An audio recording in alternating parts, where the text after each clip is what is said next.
चाहिँ हाम्रो भैँसी फार्म हो। मल चाहिँ कालो कालो रहेछ क्या अरू भन्दा नि।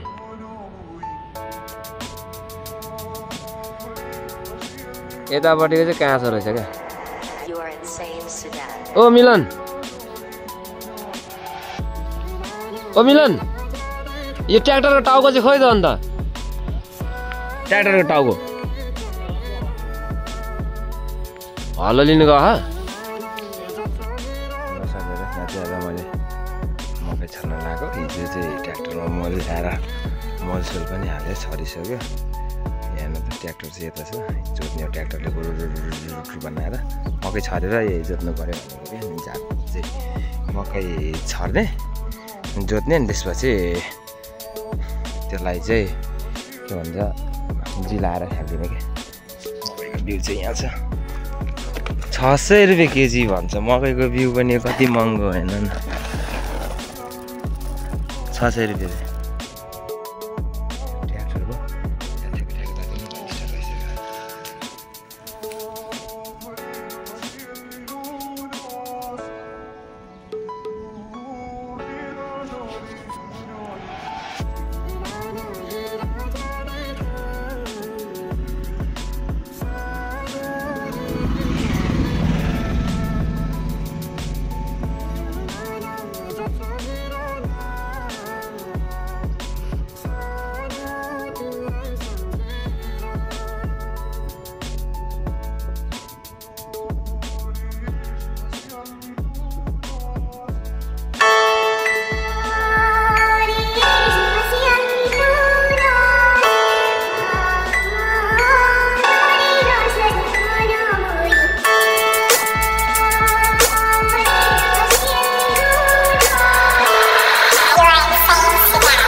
बारीमा बसेर जोत्छ। खन्नु केही गर्नु पर्दैन, सब ट्र्याक्टरले गर्नु हो।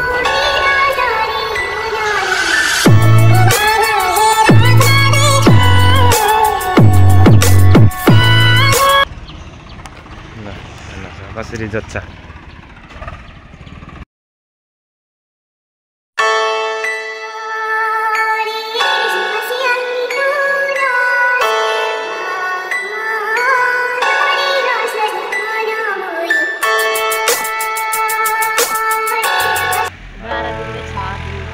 कहाँ 6 दिनमा फल्छ मकै? 60 दिनमा होइन, यो त अब यो त 105 दिनमा फल्छ। यो अर्कै मकै पऱ्यो, त्यसले अर्कै ल्याइदियो। अब त्यतै रोप्ने फुल त यता पछि मकै उठाएर कोदो रोप्नु पर्ला।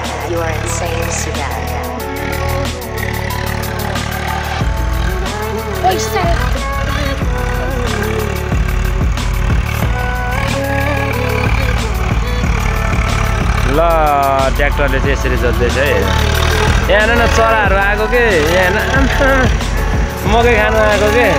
अघि मैले मकै छर्दै थिएँ। कति यो 2.5 कट्ठा जग्गा हो, 2-3 केजी मकै ल्याएर छरेको। आधी त चराले रुप्पीहरूले रुप्पी के चिबे पनि आउँदो रहेछ। ल हेर्नु फाइट पऱ्यो। ल ल ल रुप्पी र चिर्को फाइट परिरहेको छ। हेर्नु त गाइजहरू, त्यहाँ त्यो के हो, कुन हो त्यो त? झन् कस्तो राम्रो छ त्यो चरा। वा वा हेर्नु त, आमा आमा।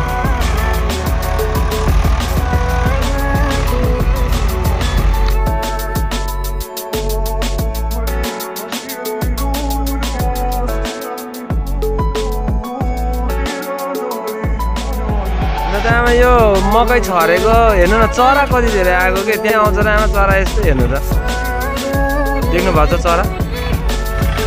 रुप्पी के रुप्पी, सबै रुप्पी। मकै त सबै यिनीहरूले खाइदिने भयो, के उम्रेला र। कति धेरै हो, चिबे रुप्पी थरी थरीको आउँदो रहेछ के।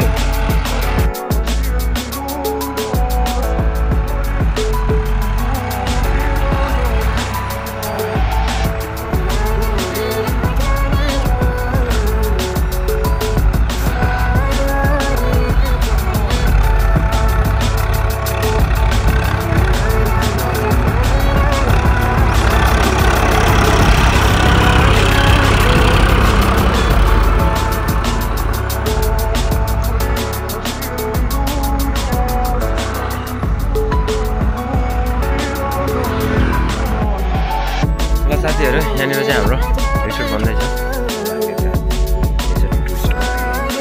यहाँनिर हाम्रो केरा पाकेछ कि, पाकेछ भने पाक्नु लाग्ने भने पकाएर पकाउने ठिक्क छिपेको रहेछ।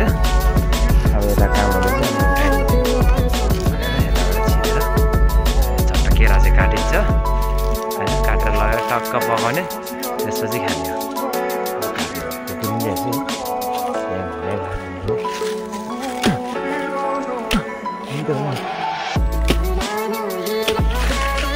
मेहनत है।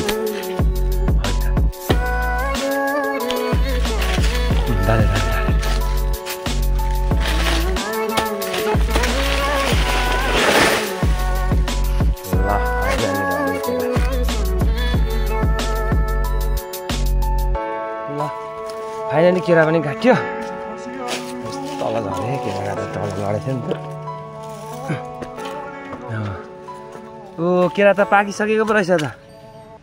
ल बोटमै पाकेको दामी मिठो हुन्छ होइन।